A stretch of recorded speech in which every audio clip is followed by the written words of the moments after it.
Good morning, everybody. This is Diane in Plant-Based Dallas, and I am going to make a vegetable, Thai vegetable curry soup in the Instapot, and saw a recipe online that I'm going to sort of use as a guide, but change it up just a little bit. So we're going to start our Instapot on the saute mode, and we're going to pour in our onions, garlic, and ginger.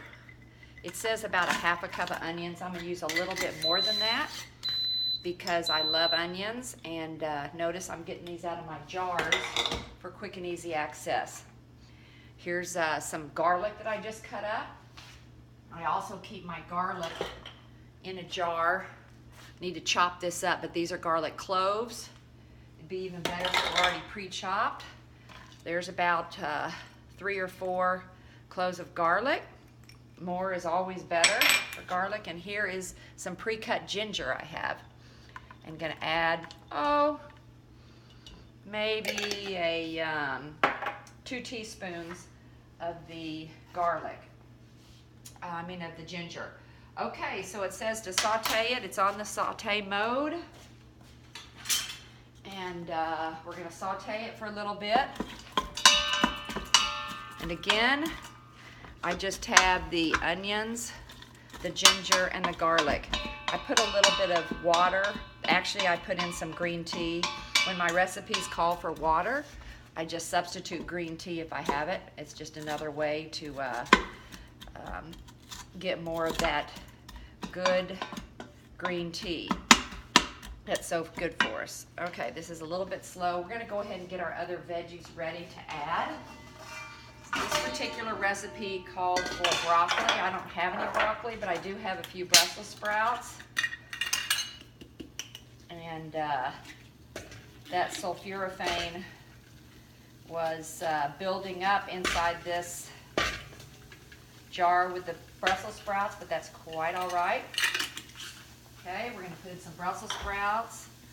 I'm gonna put in, it called for bok choy. I don't have any bok choy, but I do have bunch of collard greens, so we're going to use collard greens. Okay, you can hear that my onions and ginger are definitely cooking now, smelling really great. Okay, so we've got Brussels sprouts and collards instead of bok choy. It calls for potatoes. I don't really want to use potatoes in here. I'm going to add some cauliflower. And it didn't call for carrots, but I want some bright color in there, so I'm going to add a few carrots.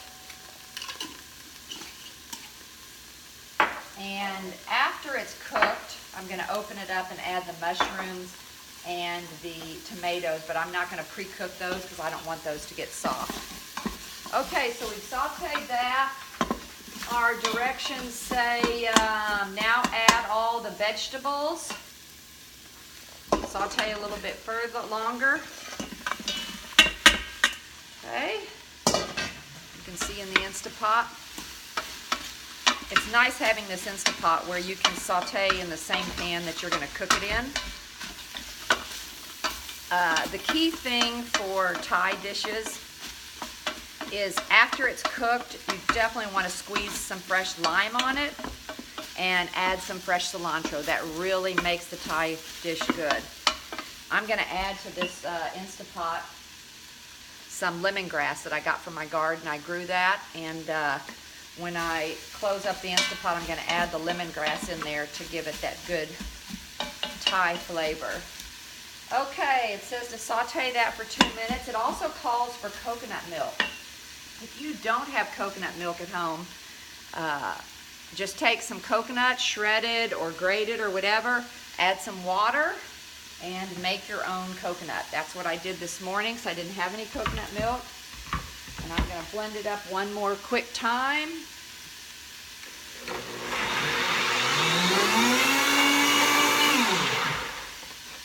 Okay, so we've sauteed these veggies. And now it says add your coconut milk. It called for about 2 cups. So we're going to add the coconut milk. that smells good. I'm going to add my lemongrass stock. And I do have plenty of that to share if anyone wants any. Just contact me. And rice noodles, it only calls for 100 grams or 3.5 ounces. That is not this whole box. This is what I'm using, these really thin ones. You can see that. And I'm only going to use about not even half the package.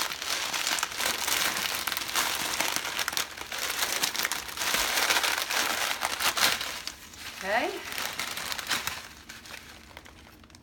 Those look cool. I've never cooked with these, but we'll see. Okay, there's our rice noodles. And it calls for water, 3 cups of water. So instead of water, again, I'm using my green tea, 3 cups of the water.